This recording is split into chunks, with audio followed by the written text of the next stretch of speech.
نحمد نصلی علی رسول الکریم اما بعد فاعوذ باللہ من الشیطان الرجیم بسم اللہ الرحمن الرحیم۔ ہم قرآن مجید کی تفسیر کر رہے ہیں اور سورہ البقرہ کی آیت نمبر 94 پہ پہنچے ہوئے ہیں، تو ہم شروع کرتے ہیں۔ اعوذ باللہ من الشیطان الرجیم بسم اللہ الرحمن الرحیم۔ قل إن كانت لكم الدار الآخرة عند الله خالصة من دون الناس فتمنوا الموت إن كنتم صادقين۔ آپ کہہ دیجئے کہ اگر آخرت کا گھر صرف تمہارے ہی لیے ہے اور کسی کے لیے نہیں تو آؤ اپنی سچائی کے ثبوت میں موت طلب کرو۔ اچھا، ان آیت کا تعلق پیچھے ہی سے چل رہا ہے۔ پیچھے ہم نے جانا کہ اللہ سبحانہ تعالیٰ نے یہودیوں کو، مدینہ کے یہودیوں کے لیے یہ سے خطاب کیا گیا تھا کہ تم اس چیز پر ایمان لے آؤ جو رسول اللہ صلی اللہ علیہ وسلم لائے ہیں، یعنی قرآن پر اور رسول اللہ صلی اللہ علیہ وسلم پر ایمان لے آؤ۔ تو انہوں نے کہا تھا کہ ہم جو ہے وہ صرف ہم اپنی کتاب پر یعنی تورات پر تو ایمان رکھتے ہیں، اس کے علاوہ ہم ہر چیز سے انکار کرتے ہیں۔ تو اس پر اللہ سبحانہ تعالیٰ نے اس بات کو جھوٹا کہا تھا، اور ان کے لیے اللہ تعالیٰ نے پیچھے بھی بتایا کہ تم جو ہے تمہارا اصل میں تورات پر ہی ایمان نہیں ہے، کیونکہ تم حضرت موسیٰ علیہ السلام تمہارے پاس آئے تھے، اتنے معجزات دکھائے تم کو، اور تم کو فرعونیوں سے بچایا، تمہارے لیے اتنے معجزات دکھائے، لیکن تم نے کیا کیا تھا کہ تم نے بچڑے کی پوجا کی تھی، اور تم سے پہاڑ طور کو اٹھا کر تم سے وعدہ لیا تھا، تو تم نے وعدہ کرنے کے بعد وعدہ توڑ دیا تھا۔ تورات پر عمل کرنے اور تورات کو مضبوطی سے پکڑنے کا وعدہ لیا گیا تھا تم سے، یعنی کہ حضرت موسیٰ کی لائی ہوئی شریعت پر مضبوطی سے قائم رہیں گے، لیکن انہوں نے وہ وعدہ توڑ دیا تھا۔ تو اللہ سبحانہ تعالیٰ یہاں پر مزید بتا رہے ہیں کہ مزید ثبوت دے رہے ہیں کہ تم جھوٹے ہو، ان کے جھوٹے دعووں کا حضرت اللہ سبحانہ تعالیٰ مزید ان کا انکار کر رہے کہ تمہاری بات جھوٹی ہے، کہ تم ایمان رکھتے ہو تورات پر بھی اور تمہیں آخرت پر ایمان ہے۔ یہاں پر پہلے ایک تورات کی کتاب کو پر ایمان کو جھٹلایا گیا کہ تم تورات پر ایمان نہیں رکھتے ہو پیچھے، اور اب جو ہے آخرت پر بھی ان کا ایمان نہیں ہے، اور ان کے جو دعوے ہیں کہ ہم اللہ کے بڑے پیارے ہیں اور ہم اللہ کے چنے ہوئے بندے ہیں اور جنت صرف خالص ہمارے لیے ہے، چونکہ یہود اور نصارہ دونوں یہ کہتے تھے کہ جنت جو ہے وہ ہم ہی کو ملنی ہے، باقی سارے لوگ جہنم میں جائیں گے۔ تو اللہ سبحانہ تعالیٰ نے یہاں پر اس میں ان کے اس باتوں کا جواب دیا ہے۔ تو ہم اس کو مزید پڑھتے ہیں۔ قل کہہ دیجیے، آپ صلی اللہ علیہ وسلم سے فرمایا جا رہا ہے کہ آپ کہہ دیں ان سے، ان اگر کانت ہے، یہ کانت جو ہے وہ مؤنث کا صیغہ ہے، ماضی ہے اور مؤنث ہے۔ یہ ہمیں کیسے پتہ چل رہا ہے کہ یہ تا پر سکون ہے، اگر ہے۔ اب یہ مؤنث کیوں آئی ہے؟ اس لیے کہ آخرت کے بارے میں یہ بات کی جا رہی ہے کہ اگر ہے آخرت، لکم لیے، کم تمہارے، دار کہتے ہیں گھر، الدار گھر، ٹھکانہ، آخرت کا گھر، اگر آخرت کا گھر یا آخرت کا ٹھکانہ تمہارے لیے ہے، اندہ پاس، اللہ کے پاس، خالص، اگر خالصتن یعنی کہ خالص کا مطلب یہاں پر یہ ہے کہ کوئی چیز خالص کب ہوتی ہے؟ جب اس کے اندر کوئی اور آمیزش نہیں ہوتی، کوئی چیز ملی ہوئی نہیں ہوتی ہے، تو وہ چیز خالص ہوتی ہے۔ تو خالص سے مطلب یہاں پر کیا ہے کہ اگر کوئی یہودی ہے، صرف اور صرف یہودی ہی، ان کا دعویٰ تھا کہ صرف یہودی ہی جنت میں جائیں گے، تو اللہ تعالیٰ یہاں پر کہتے ہیں کہ اچھا، تمہارا اگر یہ دعویٰ ہے کہ آخرت کا جو گھر ہے یعنی کہ جنت ہے وہ صرف تمہارے لیے اللہ کے پاس رکھا ہوا ہے، من سے دونی، دونی سوائے، یعنی کہ ہم کہتے ہیں نا یہ چیز اس چیز کے علاوہ، یعنی کہ تمام صرف یہودیوں کے علاوہ، الناس لوگوں کے، یعنی تمام لوگوں میں سوائے صرف یہودیوں کے ہی کے لیے آخرت کا گھر ہے، جنت ہے۔ تو پھر کیا کرو اگر تم اپنے دعوے میں سچے ہو تو کیا کرو؟ اللہ تعالیٰ فرما رہے پس تمنو، تمنو کا روٹ ہے میم نون یا منی۔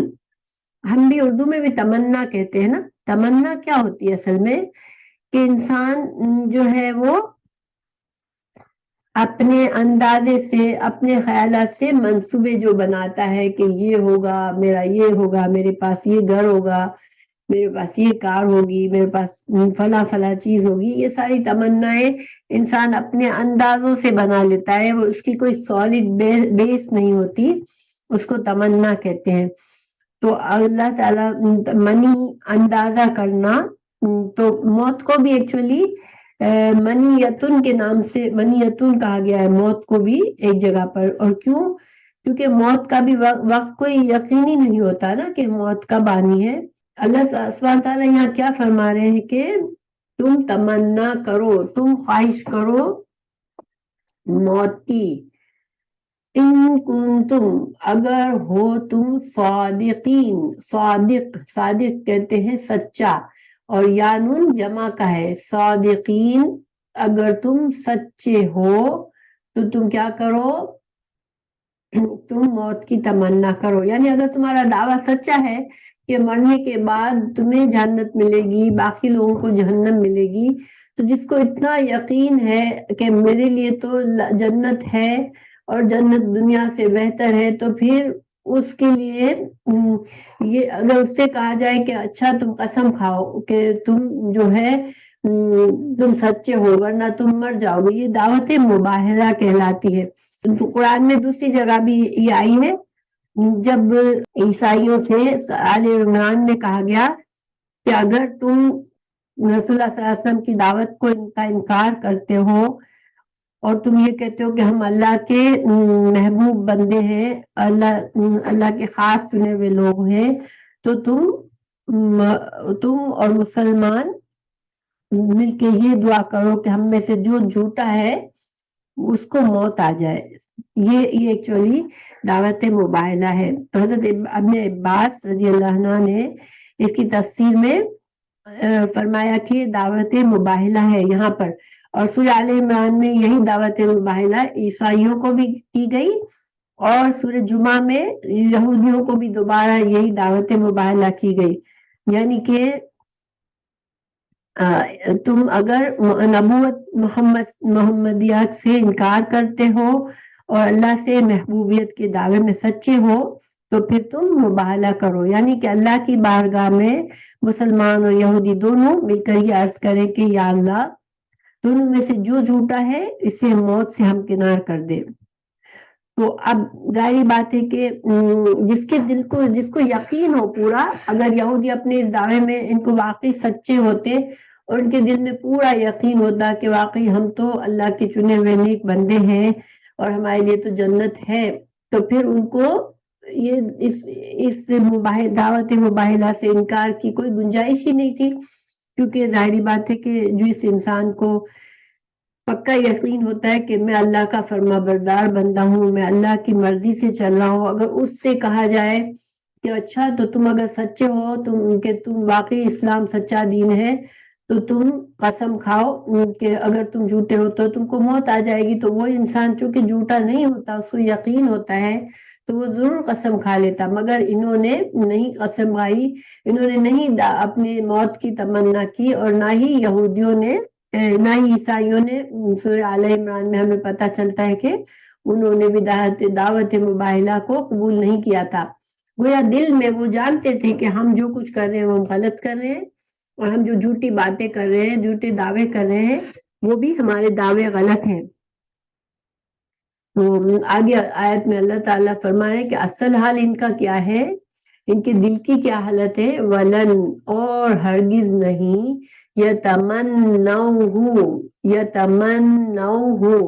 یہ واو جمع کا ہے اور میم نون یا منی وہی لفظ ہے جو تمنا میں ہے.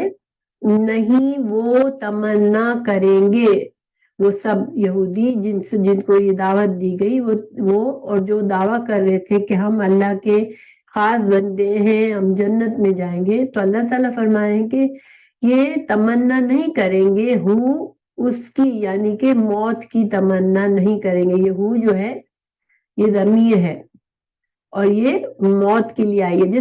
جیسے ہم اردو میں بھی کسی بھی نام کو ایک بار بول کے پھر وہ کلیا لفظ بولتے ہیں تو ہمیں پتا ہوتا ہے کہ یہ وہ سے مطلب وہ چیز ہے. تو یہاں پر ان کو ضمائر کہتے ہیں پروناؤنس کہتے ہیں جو ناؤن کی جگہ استعمال ہوتے ہیں. تو ہر ضمیر جو ہوتی ہے وہ اشارہ کر رہی ہوتی ہے کسی نہ کسی اسم کی طرف.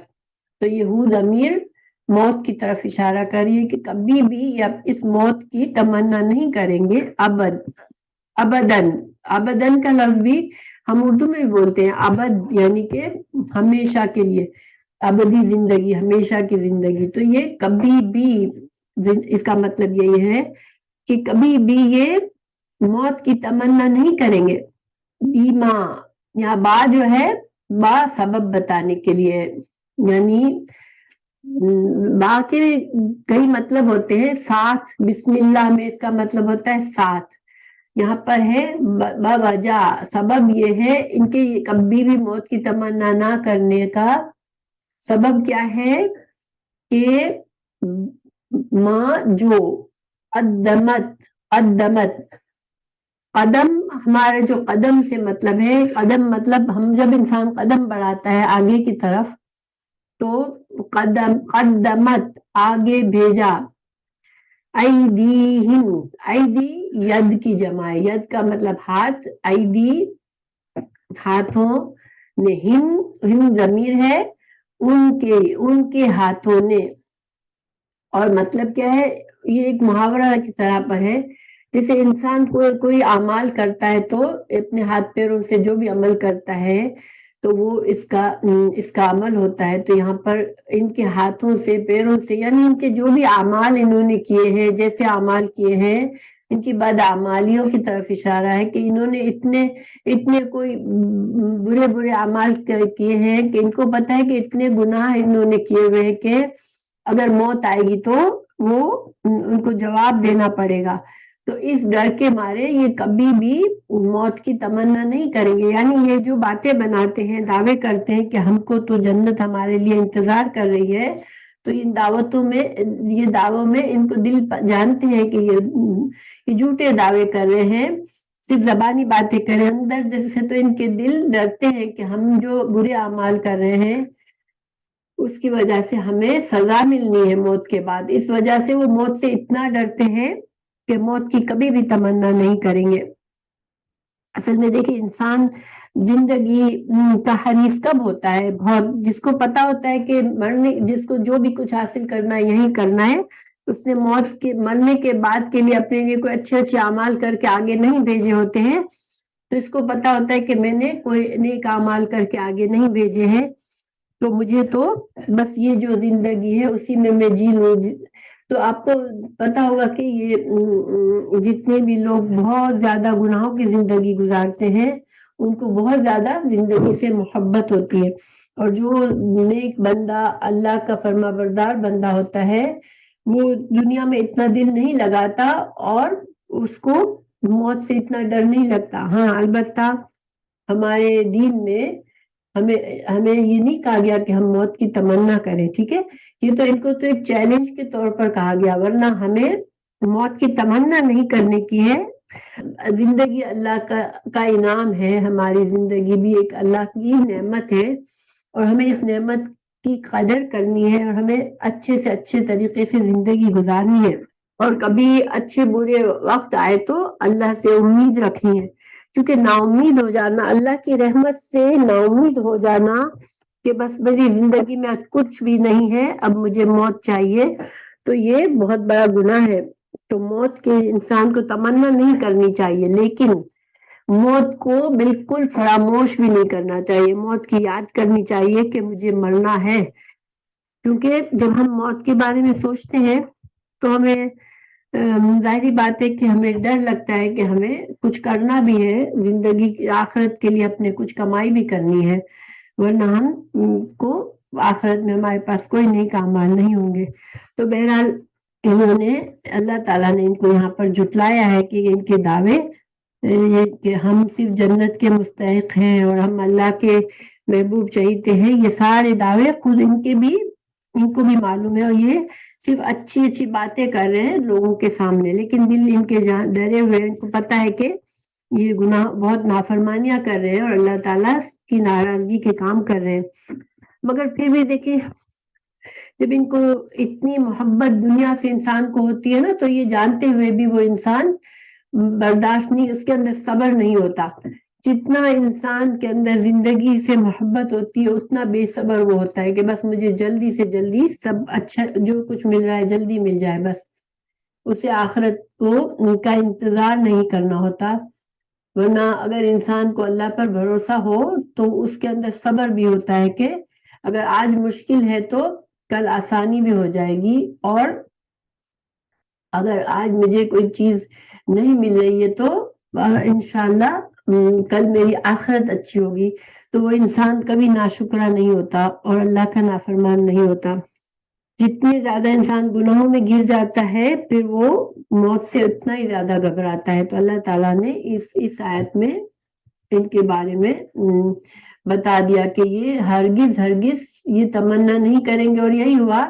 نہ دعوت مباہلہ کو عیسائیوں نے بھی نہیں قبول کیا اور یہودیوں نے بھی قبول نہیں کیا، اور انہوں نے آخر کار جب ہار گئے، رسول اللہ صلی اللہ علیہ وسلم کو اللہ تعالیٰ نے اپنی رحمت اور فضل سے فتح دی، تو پھر یہ جزیہ دے کے مسلمانوں کے ساتھ رہ رہے تھے۔ یعنی جزیہ کیا ہوتا ہے کہ مسلمان حکومت میں جب اہل کتاب رہتے ہیں تو وہ مسلمانوں کو جزیہ دیتے ہیں، ٹیکس، ایک طرح کا ٹیکس دیتے ہیں، جس سے مسلمان ان کے مذہب کی ان کو آزادی ہوتی ہے کہ جس طرح بھی وہ اپنے مذہب گزارے، یہ اللہ کا معاملہ ہوتا ہے۔ مسلمان ان کو دعوت ضرور دیتے ہیں لیکن ان کو آزادی ہوتی ہے، ان کے رائٹس ہوتے ہیں اور ان کو پروٹیکشن ملتا ہے اسلامی حکومت میں۔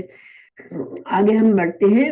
واللہ، اور اللہ تعالی، علیم، خوب جاننے والا ہے۔ علیم جو ہے نا، اس میں جیسے یہ ایک تو ہوتا ہے عالم، جاننے والا۔ علیم ہمیشہ ہر بات کو جاننے والا ہے، اللہ تعالیٰ ہر چیز کو جاننے والا ہے اور ہمیشہ سے جان رہا ہے، ان کا اگلا پچھلا سب جان رہا ہے اللہ۔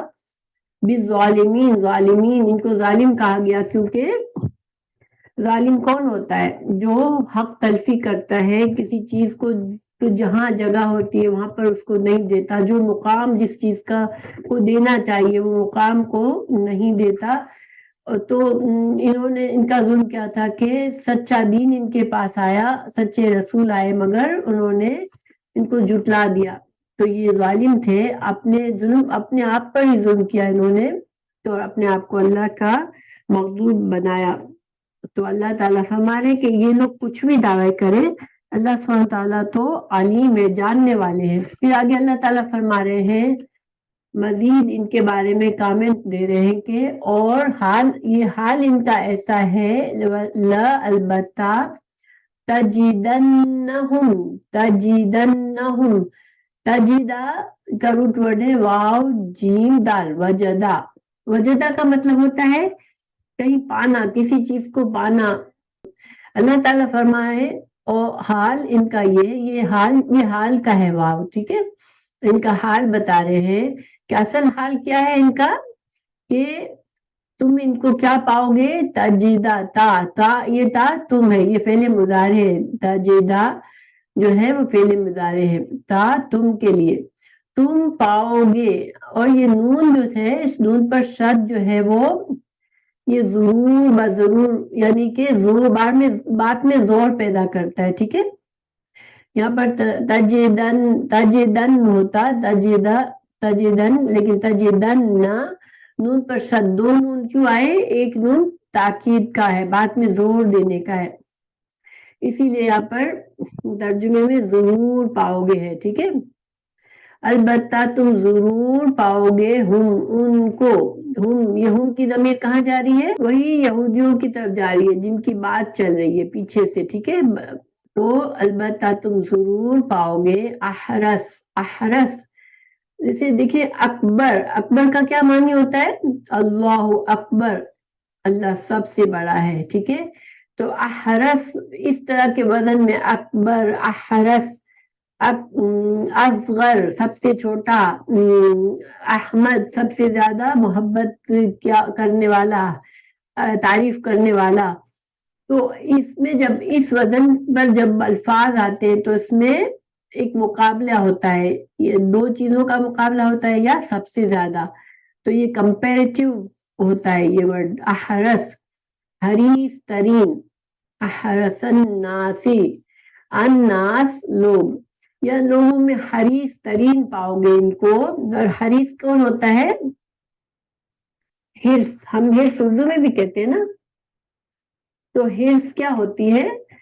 ہرس کا لفظی معنی جو ہے، حراسوا کا لفظی معنی عربی میں روٹ ورڈ کا معنی ہے کسی چیز میں سوراخ کر دینا، ٹھیک ہے؟ حراسوا کسی چیز میں سوراخ کر دینا۔ تو جب خواہش دل میں داخل ہو جاتی ہے، کسی چیز کی شدید خواہش دل میں ہوتی ہے، تو وہ کیا ہوتا ہے؟ وہ دل میں ایک سوراخ کر دیا، اور دل میں وہ چیز جو ہے وہ انسان کے دل میں وہ چیز اتنا زیادہ اثر کرتی ہے، وہ ایک دل میں سوراخ ہو گیا۔ تو حریص ہونا، کسی چیز کے لیے شدید خواہش رکھنا، تو تم ان کو حریص پاؤ گے، حریص ترین پاؤ گے، الناس سے لوگوں میں سے، علی پر، حیات دنیا، حیات زندگی، یہ تو موت کی تمنا کر ہی نہیں سکتے اللہ تعالیٰ فرما رہے ہیں، کیونکہ دنیا میں جتنے لوگ ہیں، ایون کافر بھی، جتنا زیادہ انسان اللہ سے دور ہوتا ہے اتنا اس کو دنیا سے محبت ہوتی ہے۔ کیوں؟ کہ وہ اس نے آخرت کے بارے میں سوچتا ہی نہیں ہے، اس کو یہ کہ جو کچھ ہے میرے پاس مجھے دنیا ہی میں حاصل کرنا ہے، تو ظاہری بات ہے دنیا سے محبت بھی اس کو زیادہ ہوتی ہے، دنیا کی زندگی سے، اور وہ موت سے اتنا ہی دور بھاگتا ہے۔ تو اللہ تعالیٰ فرما رہے ہیں کہ یہ وہ موت کی تمنا کیوں کریں گے؟ یہ تو حریص ترین ہے زندگی پر تمام لوگوں سے، یعنی کہ یہ مشرک جو بھی ہے، وَمِنَ الَّذِينَ أَشْرَكُوا، اور من سے، الَّذِينَ ان لوگوں سے، أَشْرَكُوا جنہوں نے شرک کیا۔ تو اللہ تعالیٰ فرما رہے ہیں کہ مشرک بھی، دیکھیں جو مشرک ہوتا ہے وہ کون ہوتا ہے؟ اللہ کے ساتھ جو لوگوں کو شریک کرتا ہے، دوسرے خدا بناتا ہے، اس کو بھی زندگی سے بہت محبت ہوتی ہے، کیونکہ اس آخرت میں یقین نہیں ہوتا اس کا۔ تو یہ لوگ تو اس سے بھی گئے گزرے، اللہ تعالیٰ فرما رہے ہیں کہ مشرکین سے بھی زیادہ ان کے دل میں حرص ہے زندگی کی۔ یودو، اور ان کا حال کیا ہے؟ یودو، ود کہتے ہیں چاہت کسی چیز کی، ودود، اللہ سبحانہ تعالیٰ کے الودود، اللہ کے ناموں میں اللہ کے صفاتی نام بھی ہے، اور ود، واو دال ود کسی چیز کی محبت، چاہت، تو یودو وہ چاہتا ہے، احدہم، احد کہتے ہیں ایک، ہم ان میں سے، ہر ایک ان میں سے کیا چاہتا ہے؟ لو، کاش، یعمرو، عمرہ وہ عمر دیا جائے، ہم عمر کا لفظ اردو میں بھی استعمال کرتے ہیں نا، اصل میں عین میم را کیا ہوتا ہے؟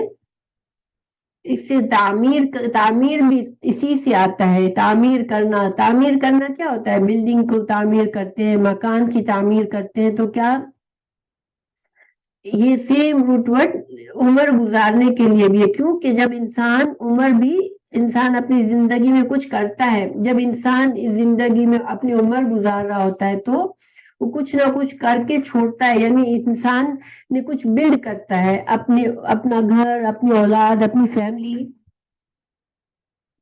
رشتے بلڈ کرتا ہے۔ تو انسان جب زندگی اپنی عمر گزار رہا ہوتا ہے تو ساتھ ساتھ کچھ بلڈ کر رہا ہوتا ہے، جب وہ مرتا ہے تو اس انسان کی لیگیسی ہوتی ہے، اس انسان کے بنائے ہوئی کچھ نہ کچھ نشانات دنیا میں چھوڑ کے جاتا ہے۔ تو اس وجہ سے عمر گزارنا، تعمیر کرنا، یہ ایک ہی لفظ، ایک ہی روٹ ورڈ سے آتے ہیں. تو اللہ تعالیٰ فرما رہے ہیں کہ ان میں سے ہر ایک کیا چاہتا ہے کہ ان کو عمر دی جائے، لمبی عمر دی جائے. کتنی لمبی؟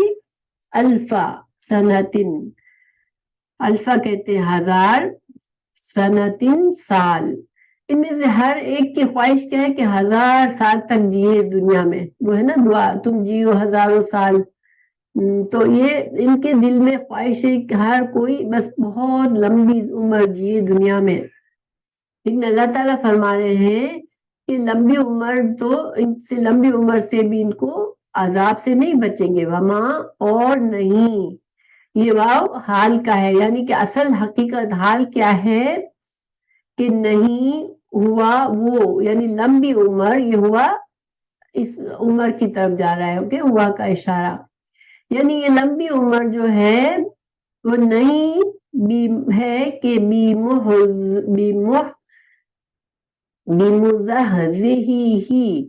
مزحزہ زاہا اس کا روٹ ورڈ ہے. تو وہ بچانے والی، یعنی کہ با ساتھ ہے، ساتھ کے معنی میں ہے، ہی اس شخص کے معنی، یعنی جس شخص کو لمبی عمر دی گئی وہ اس کو نہیں بچائے گی من العذاب، عذاب سے. ان اگرچہ یعمر، اگرچہ اس کو اللہ تعالیٰ ان کی خواہش کے مطابق لمبی لمبی عمریں بھی دے دے، ہزاروں سال زندہ رہ لے، پھر بھی موت آئے گی اور پھر بھی عذاب کے مستحق ہو گئے. یہ نہیں کہ لمبی عمر آئی تو اب عذاب کا وقت ٹل گیا اور اب عذاب ان سے چل چکا ہے تو اب عذاب نہیں آئے گا. نہیں، آخرت کا انتظار، موت تو آنی ہے اور موت آئے گی اور ان کو ان کے اس بدعمالیوں کا سزا بھی ملے گی، چاہے ان کو ان کی خواہش کے مطابق اللہ تعالیٰ لمبی عمر بھی دے دے. یہ مطلب ہے، ٹھیک ہے. واللہ، اور اللہ تعالیٰ بصیر، دیکھنے والا ہے، بما، اس کو جو یعملون، جو عمل یہ کر رہے ہیں، جو دنیا میں کارنامے کر رہے ہیں. تو یہ ان کے اعمال، ان کے برے اعمال جو ہیں، اللہ کی نافرمانی کے اعمال کر رہے ہیں، تو یہ سارے اعمال ان کے، اور جو اسلام کے خلاف حرکتیں کر رہے ہیں. آپ کو پتہ ہے اسلام کے کتنے دشمنی کر رہے تھے یہ، اور اسلام مسلمانوں کے لیے مشکلات کر رہے تھے، غلط غلط باتیں پھیلا کے لوگوں کو دین سے روکتے تھے. تو یہ سارے برے اعمال ان کے اللہ تعالیٰ دیکھ رہا ہے سب کچھ، اور یہ چاہے 1000 سال بھی دنیا میں گزار کر آئیں گے پھر بھی ان کو موت آئے گی اور پھر بھی ان کو ان کے برے اعمال کی سزا ملے گی. یہ سارے ایک طرح سے یہودیوں کے ساتھ ان کے ہر جھوٹ، ہر بات پہ وہ جھوٹ بولتے تھے، اور اللہ تعالیٰ ان کے ہر جھوٹ کو کھول دیتے تھے اور ان کی پول کھول کر اس کا جواب دیتے تھے. پھر ان کا ایک اور اعتراض تھا کہ رسول اللہ صلی اللہ علیہ وسلم پر وحی حضرت جبرائیل لاتے ہیں، تو حضرت جبرائیل تو ہمارے دشمن ہیں، تو ہم اس وجہ سے نہیں مانتے کیونکہ جبرائیل وحی لاتے ہیں. اگر میکائیل لاتے تو میکائیل کو ہم پسند کرتے ہیں اور ہم قبول کرتے. تو یہ اگلی آیت میں اللہ تعالیٰ ان کا بھی جواب دے رہے ہیں. قل، کہہ دیجئے. حدیث سے ہمیں معلوم ہوتا ہے کہ چند یہودی علماء نبی صلی اللہ علیہ وسلم کے پاس آئے اور کہا کہ اگر آپ صلی اللہ علیہ وسلم نے ان کا صحیح جواب دے دیا تو ہم ایمان لے آئیں گے. یعنی تھوڑے سوالات لے آئے، ایسے سوالات جن کا علم صرف وحی سے ہی پتہ چل سکتا تھا. رسول اللہ صلی اللہ علیہ وسلم کو انہوں نے کچھ ایسے سوالات پیش کیے اپنی اللہ تعالیٰ کی کتابوں کے بارے میں، تورات میں کچھ باتیں جو اللہ نے بتائی تھی اس کے بارے میں انہوں نے سوالات کیے جو صرف اور صرف آپ صلی اللہ علیہ وسلم اگر جواب دیتے تو کیسے دے سکتے تھے کہ اگر ان کو اللہ تعالیٰ وحی کے ذریعے بتاتا. تو انہوں نے آ کر کہا کہ آپ صلی اللہ علیہ وسلم سے کہا کہ اگر آپ کو ہم کچھ سوالات کرتے ہیں، اگر آپ صحیح جواب دیں گے تو پھر ہم آپ کو رسول مان لیں گے اللہ کا. تو انہوں نے سوالات رکھے. جب سوالوں کا صحیح جواب ان کو دے دیا آپ صلی اللہ علیہ وسلم نے، تو انہوں نے کہا کہ آپ پر وحی کون لاتا ہے، کون سا فرشتہ آپ پر وحی لے کر آتا ہے. آپ صلی اللہ علیہ وسلم نے فرمایا جبرائیل. تو یہود کہنے لگے جبرائیل تو ہمارا دشمن ہے، وہی تو ہم پر جنگ کے احکامات لاتا ہے، ہمارے لیے ہم پر عذاب لے کر آتا ہے، تو ہم جبرائیل جو ہے وہ ہمارا بہت دشمن ہے، اور ہم جبرائیل کی لائی ہوئی وحی ہے، اس لیے ہم آپ کو رسول نہیں مانیں گے۔ تو یہ اس کا جواب اللہ تعالیٰ فرما رہے ہیں، یہ کہہ دیجئے من ہے جو کانا ہے عدوًا دشمن، عدو کہتے ہیں، عدو دشمن، اصل میں عین دال واو اس کا مطلب ہوتا ہے دوری، ٹھیک ہے، اس کا لغوی معنی کیا ہوتا ہے؟ دوری، کسی چیز سے دور ہونا۔ تو جیسے دریا کے دو کنارے، تو دور کے کنارے کو ہم کیا کہیں گے؟ جو ہم سے دور ہے اس کو عدوتن، عدوتن، قرآن میں عدوتن کا لفظ بھی آیا ہے دور کے لیے، ٹھیک ہے۔ تو دشمن کو عدو کیوں کہتے ہیں؟ کہ وہ بھی اس دشمن کے دل سے، کسی انسان کا دشمن ہوتا ہے تو ان کے دلوں میں دوری ہوتی ہے، دشمنوں کے دل قریب نہیں ہوتے ایک دوسرے سے، اس لیے ان کو دشمن کہتے ہیں۔ تو اللہ تعالیٰ فرما رہے ہیں من کانا ہے عدوً جو دشمن لجبریلا، لیے واسطے جبریل کے لیے، جو جبریل کا جو دشمن ہے، یعنی جو کہتا ہے کہ جبریل میرا دشمن ہے، فَإِنَّهُ تو بے شک وہ، یعنی کہ وہ، یہاں ہوں ضمیر کس کے لیے جاری ہے؟ بے شک وہ، یعنی بے شک جبریل جو ہے نزلہ، انہوں نے کیا کیا ہے؟ نازل کیا ہے، جبریل علیہ السلام اترے ہیں، ہوں یہاں پر ہے وحی کے لیے، ٹھیک ہے، جو قرآن آیا اس کے لیے۔ تو جبریل وہ ہے جنہوں نے نازل کیا ہے اس کو، یعنی وحی کو، قرآن کو، علی اوپر، قلبی کا تیرے دل پر، بھی ساتھ، اذنی، اذن کہتے ہیں، اذن کے لغوی معنی دو ہے، اذان بھی اسی سے ہے۔ تو اذن ایک معنی ہے اجازت لینا، ٹھیک ہے، اذن کا ایک معنی کیا ہے؟ اجازت لینا۔ اذن کا دوسرا معنی ہے اعلان کرنا، جیسے سورہ توبہ میں اللہ تعالیٰ نے وعدنا من اللہ کی طرف سے اعلان ہے، سورہ توبہ میں اذن کا معنی اعلان کے معنی میں استعمال ہوا ہے اذن کا لفظ، اور اذن کا لفظ جو ہے وہ آیت الکرسی میں اجازت کے معنی میں، تو دو معنی ہے اس کا۔ یہاں پر پہلا معنی یہاں پر اجازت کے معنی میں ہے کہ اللہ کی اجازت سے حضرت جبرائیل نے کیا کیا ہے؟ قرآن اتارا ہے اللہ کے نبی صلی اللہ علیہ وسلم کے دل پر، مصدقاً، اور یہ قرآن کیسا ہے؟ مصدقاً، آپ نے مصدق کا لفظ پہلے بھی پڑھا ہے، تصدیق کرنے والا، کسی چیز کو سچا بتانے والا۔ تو قرآن کیا کرتا ہے؟ تصدیق کرتا ہے، لیما، لیے، ماں جو، بینا درمیان، یدئی، جو اس کے درمیان ہے، یدئی ہی، یہ ہاتھ، دونوں ہاتھ، ہی کی ضمیر قرآن کی طرف جاری ہے۔ تو یہ جو بین یدئی جو ہے نا، یہ ایک محاورہ ہے، یعنی دو ہاتھوں کے درمیان، لیکن یہ اس کا اصل کس لیے استعمال ہوتا ہے؟ جیسے کہ کسی چیز کے، اگر کوئی قرآن جب نازل ہوا تو تورات اس سے پہلے نازل ہوئی تھی، تو تورات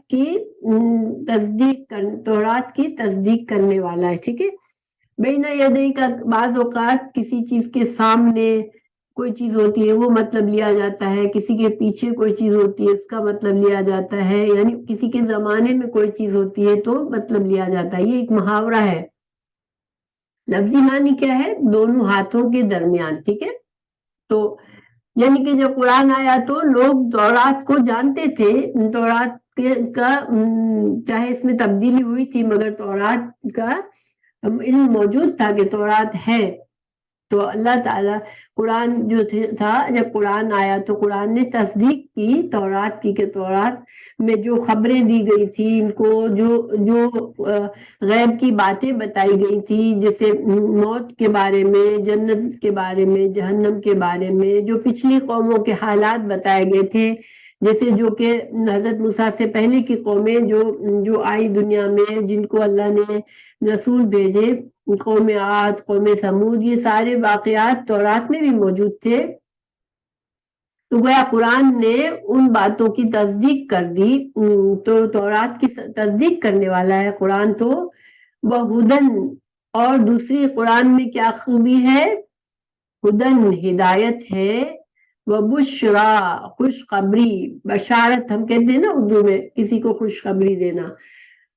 تو قرآن تو وہ یہ ہے جو کہ ایک بات قرآن کی کیا صفت ہے کہ وہ تو تصدیق کرتا ہے، تورات کو بھی سچ بتاتا ہے کہ ہاں تورات اللہ کی کتاب ہے، اور تورات میں جو رسول اللہ صلی اللہ علیہ وسلم کے بارے میں جو خوشخبریاں بتائی گئی تھی، رسول اللہ صلی اللہ علیہ وسلم کی نشانیاں بتائی گئی تھی، تو اب رسول آ گئے تو گویا یہ رسول اللہ صلی اللہ علیہ وسلم کا آنا خود قرآن کی تصدیق، اس کی تورات کی تصدیق کرتا تھا کہ تورات میں ایک بشارت دی گئی کہ رسول آئیں گے، اور جب رسول سچے رسول آ گئے تو تورات کی کو سچا ثابت کر دیا۔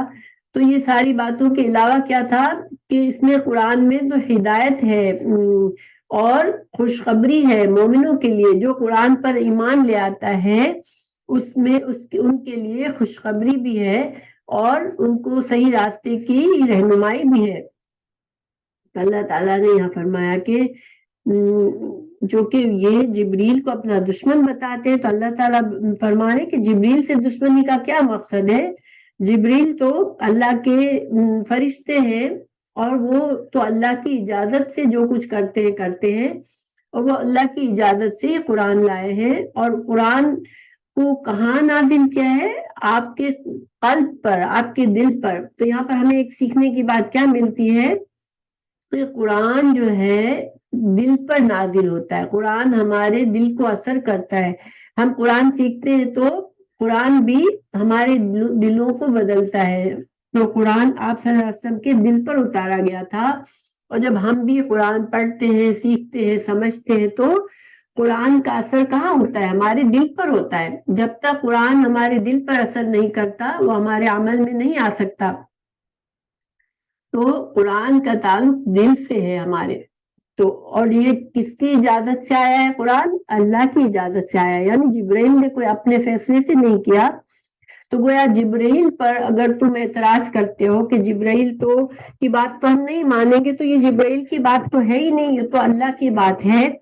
اللہ کے اذن سے ہی جبرائیل لائے ہیں قرآن کو، اور اگر تم اس پر ایمان لاؤ گے تو اس میں تمہیں کیا ملے گا؟ تمہیں ہدایت ملے گی، تاکہ تم سیدھے راستے پر آ جاؤ، جنت کے راستے پر آ جاؤ، اور دوسرا تم کو خوشخبری ملے گی کہ تم اس پر آ جاؤ گے تو پھر جنت تمہارے لیے، تمہارے جو دعوے ہیں کہ تم جنت تمہارے لیے ہے، تو جنت تو پھر ان کے لیے جو قرآن جن کے دل پہ اثر کر دیتا ہے، جو قرآن کے مطابق جن کا دل فرما بردار ہو جاتا ہے اللہ کا، قرآن ان کے دلوں میں آ جاتا ہے، مومن جو ایمان لے آتا ہے، تو یہ تو قرآن ہے، اور تم جو ہے اس کا انکار اس لیے کرتے ہو کہ یہ جبرائیل لے کر آئے ہیں۔ تو جبرائیل جو ہے وہ تو صرف اللہ کے اذن سے لائے۔ پھر آگے اللہ تعالیٰ مزید فرماتے ہیں من جو ہے کانا ہے عدوًا دشمن للہ اللہ کا۔ دیکھیے انہوں نے اللہ کی دشمنی کا ذکر نہیں کیا تھا، یہودیوں نے اس کو دشمن کہا تھا حضرت جبرائیل کو، لیکن اللہ تعالیٰ خود اپنا کہہ رہے ہیں کہ جس نے اللہ کا جو دشمن ہوا وہ ملائکتہ اور اللہ کے فرشتوں کا دشمن ہوا، ورسلہ اور اللہ کے رسولوں کا دشمن ہوا، اور پھر خاص طور سے جبریل کا نام آیا۔ حالانکہ ملائکہ میں جبرائیل شامل تھے، لیکن اللہ نے خاص جبرائیل کا الگ سے بھی نام لیا کہ جبریل کا جو دشمن ہے وہ میکائیل، اور میکائیل کا جو دشمن ہے، اگر یہ سارے اللہ کے ولی ہیں، اللہ کے پسندیدہ بندے ہیں، اللہ ان سے محبت کرتا ہے، تو اگر جن سے اللہ محبت کرتا ہے، اللہ کے خالص مخلص بندے ہیں، اللہ تو ان کے جو دشمنی کرتا ہے، تو پھر کیا ہے؟ پس بے شک اللہ عدوٌ دشمن ہے للکافرین کافرین کا، تو پھر اللہ دشمن ہے ان کافرین کا جو کہ اللہ کے پسندیدہ محبوب بندوں کا دشمن بنتا ہے، یعنی جنہوں نے جبرائیل سے دشمنی کا ذکر کیا، جنہوں نے رسول اللہ صلی اللہ علیہ وسلم کو جھٹلایا، تو پھر اللہ تعالیٰ خود اپنی دشمنی کا اعلان کر دیا اللہ نے کہ اللہ دشمن ہے تمہارا، اگر تمہارا یہ حال ہے تو یہ کوئی معمولی بات نہیں ہے۔ اللہ تعالیٰ اپنے بندوں کا دفاع کرتا ہے۔ تو اس سے ہمیں کچھ یہ ہے کہ دیکھیں اللہ کا ولی، اللہ تعالیٰ کا ولی کون ہوتا ہے؟ ہمارے ہاں مشہور ہوتا ہے کہ جو عجیب عجیب قسم کے حرکتیں کرتا ہے، بڑے کرامات دکھاتا ہے، وہ ولی ہوتا ہے بس۔ تو یہ نہیں ہے، اصل ولی کون ہوتا ہے؟ جس کے دل میں ایمان اور تقویٰ ہوتا ہے، مخلص مومن جو ہوتا ہے، جو اللہ کا فرما بردار ہوتا ہے، وہ اللہ کا ولی ہوتا ہے۔ ہمارے ہاں جو ہے یہ جو باتیں مشہور کر دی جاتی ہیں کہ جھوٹی سچی کرامتیں ہو تو پھر وہ کرامت نہیں ہے تو ولی نہیں ہے، ٹھیک ہے، یہ بات صحیح نہیں ہے، بلکہ ولی کون ہوتا ہے؟ بس اللہ کا فرما بردار، اللہ سے محبت کرنے والا بندہ جو کہ متقی ہے، اللہ کا خوف رکھتا ہے، اور اللہ کے رسول، اللہ کے فرشتے، یہ سارے اللہ کے ولی ہیں۔ اور اللہ سے دشمنی کیا ہے کہ انسان اللہ کے ولیوں کا انکار کرے یا فرشتوں کا انکار کرے، رسولوں کا انکار کرے، تو پھر اللہ سے دشمنی کر رہا ہے وہ انسان۔ اور جبریل کا اور میکائیل کا خاص لفظ حالانکہ فرشتوں میں شامل تھے، لیکن یہ ان کی ایک طرح سے ان کا عزت اور شرف ہے، اور ان کا جواب بھی تھا، ان کو جواب بھی دینا تھا کہ تم میکائیل کو پسند کرتے ہو، جبریل کو نہیں پسند کرتے ہو، تو یہ سارے اللہ کے محبوب بندے ہیں، اور اگر ان سے کسی سے بھی دشمنی کرو گے تو پھر اللہ تمہارا دشمن ہے۔ وَلَقَدْ، اور اصل حال کیا ہے؟ البتہ، تحقیق، لا میں تاکید ہے، یہ بات کو پکا کرتا ہے، قد بھی بات کو پکا کرتا ہے، تو بہت سخت تاکید کے ساتھ اللہ تعالیٰ فرما رہے ہیں، دو تاکیدیں، البتہ تحقیق، انزلنا، اس میں نا کا کیا مطلب ہے؟ انزلنا، نا ضمیر ہے یعنی پروناؤن ہے، ہم نے، یہ فعل ماضی ہے، نازل کیا ہے ہم نے، الیکا، آپ کی طرف، آیاتن، آیات، آیتن اس کی جمع ہے، اس کی واحد آیتن ہے، اللہ کی آیات، قرآن، اللہ کی نشانیاں، بینات، روشن، بینتن اس کی واحد ہے۔ اللہ تعالیٰ اب مزید آگے فرما رہے ہیں کہ یہ تحقیق ہم نے نازل کی ہیں آپ کی طرف واضح نشانیاں، روشن نشانیاں، قرآن کی آیات بھی واضح ہوتی ہے، قرآن بھی واضح ہوتا ہے، اور اللہ کو پہچان کی ساری چیزیں، کائنات کی نشانیاں بھی واضح ہوتی ہیں کہ اللہ حق ہے، اور قرآن کی جو باتیں ہیں وہ بھی واضح ہیں، کوئی ایسی بات نہیں ہے جو ان کو سمجھ نہیں آ رہی ہے۔ وما، اور نہیں، یکفرو، کفر کرتے، بہا، ساتھ اس کے، اللہ، مگر، الفاسقون، فاسق کہتے ہیں، فسقہ ہوتا ہے کسی چیز کو پھاڑ کے حد سے نکل جانا۔ تو اللہ تعالیٰ فرما رہے ہیں کہ یہ نہیں ہے کہ قرآن کو پہچاننا، رسول کو پہچاننا، اللہ کی موجودگی، اللہ کو پہچاننا، یہ چیزیں کوئی چھپی ہوئی نہیں ہے، اللہ تعالیٰ نے واضح نشانیاں ڈالی ہیں کہ انسان اللہ کو پہچان لے، قرآن پڑھنے والا حق بات کو سمجھ لے، اس میں کوئی مشکل نہیں ہے، مگر پھر بھی انکار کون کرتا ہے؟ جو کہ خود حدوں کو توڑنے والا ہوتا ہے، نافرمان بندہ جو کہ پرپسلی نافرمانی کرنا چاہتا ہے وہی انکار کرتا ہے، ورنہ قرآن سے انکار کرنے کی کوئی گنجائش نہیں ہے، کنفیوژن کی وجہ سے یا نہ پہچاننے کی وجہ سے انسان انکار نہیں کر سکتا، مگر وہی انکار کرتا ہے جو فاسق ہوتا ہے۔ لفظ فاسق جو ہوتا ہے نا، اس کا بیسک مطلب یہ ہوتا ہے نافرمان، جو حدوں کو پار کر دے، اللہ کے احکام، اللہ نے دیکھیے اللہ کی زندگی میں یہاں دنیا میں اللہ نے حدیں بنائی ہیں ہمارے لیے، لمٹس ہیں. انسان بالکل آزاد نہیں ہے دنیا میں.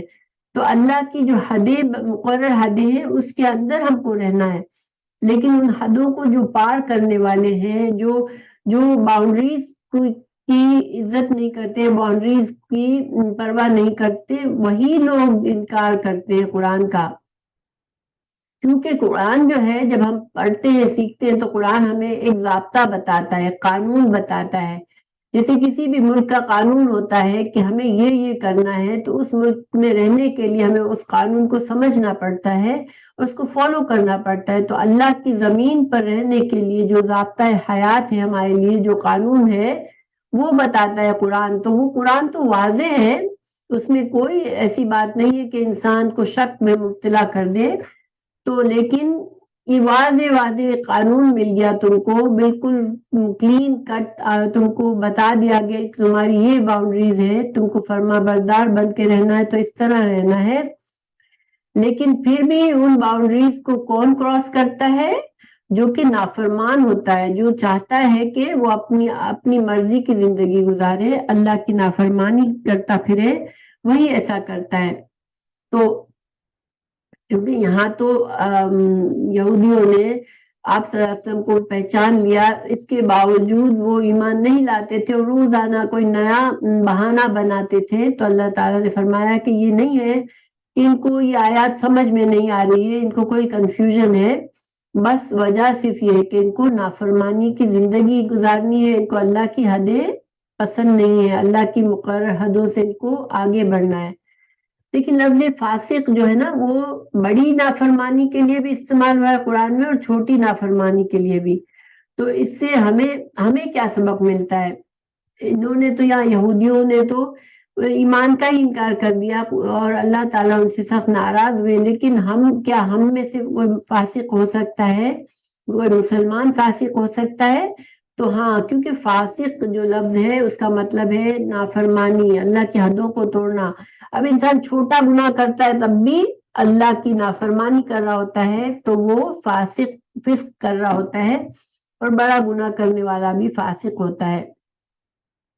تو اللہ تعالیٰ جو ہے یہاں پر بتا رہا ہے کہ انسان جب گناہ کرتا ہے تو وہ اللہ کی حدوں کو توڑ رہا ہوتا ہے، چاہے وہ چھوٹا گناہ اور بڑا ہے. اور انسان کو جب حدیں توڑتا ہے تو اس کو استغفار اور معافی کر کے پلٹنا چاہیے، انسان کو اللہ کی طرف پلٹنا چاہیے پھر سے دوبارہ، اور معافی مانگنی چاہیے. انسان گناہوں کی حالت میں اگر مرے گا تو پھر اگر ایمان ہے بھی تو پھر اللہ کے اوپر ہے کہ اللہ تعالیٰ اس کے گناہوں کو بخش دیتا ہے، اس سے نظر انداز کرتا ہے یا اس کو سزا دیتا ہے، کیونکہ اللہ تعالیٰ قادر ہے سزا دینے پر. تو ہمارے لیے بس یہ سبق ہے کہ اللہ کی سچائی پہچان تو کوئی چھپی ہوئی چیز نہیں ہے. اللہ کی کتاب قرآن ہم پڑھتے ہیں اور قرآن سمجھتے ہیں، اور جو قرآن نہیں بھی پڑھتے وہ بھی، ان کو بھی اللہ کو صرف کائنات کی نشانیوں سے بھی واضح پتہ چلتا ہے کہ یہ کائنات خود بخود نہیں بنی ہے، اللہ کسی نے بنایا ہے اسے. اور اگر کسی نے بنایا ہے تو اس نے ضرور قانون بنائے ہوں گے اس یونیورس کو چلانے کے لیے، اور ہمیں اگر ان قانون کی ہمیں پابندی کرنی ہے. اگر ان قوانین کو ہم توڑتے ہیں تو پھر فاسقون میں آ جاتے ہیں. تو پھر ہمیں ڈرنا چاہیے کہ اللہ تعالیٰ کو ناراض کیا ہے تو انسان کو خطرہ ہوتا ہے. ہمیں آپ صلی اللہ علیہ وسلم جو تھے وہ بھی ایک حدیث ہے کہ آپ 70 سے 100 بار دن میں استغفار کرتے تھے. تو ہمارا سبق یہ ہے کہ ہمیں کثرت سے استغفار کرنا چاہیے اپنے گناہوں کی، اور ہمیں اپنی پوری کوشش کرنی چاہیے کہ ہم اللہ کی مقرر حدوں کو نہ توڑیں. بیکاز اللہ کی حدوں کو پہچاننا کوئی مشکل نہیں ہے، انسان کا خود دل اس کو بتا رہا ہوتا ہے کہ تم غلط کر رہے ہو. مگر جو غلط کرتا ہے جان بوجھ کے، تو اس لیے نہیں کرتا کہ وہ اس کو سمجھ نہیں آ رہی ہے. صحیح سچ اور جھوٹ اور غلط، برے اور اچھائی کی پہچان ہمارے دلوں میں بھی رکھی ہوئی ہے. لیکن اگر پرپزلی انسان آزادی چاہتا ہے، اللہ کی نافرمانی چاہتا ہے، تو پھر وہ اس کے لیے اس کو جواب دینا پڑے گا. تو اللہ تعالیٰ ہم سب کو محفوظ رکھے.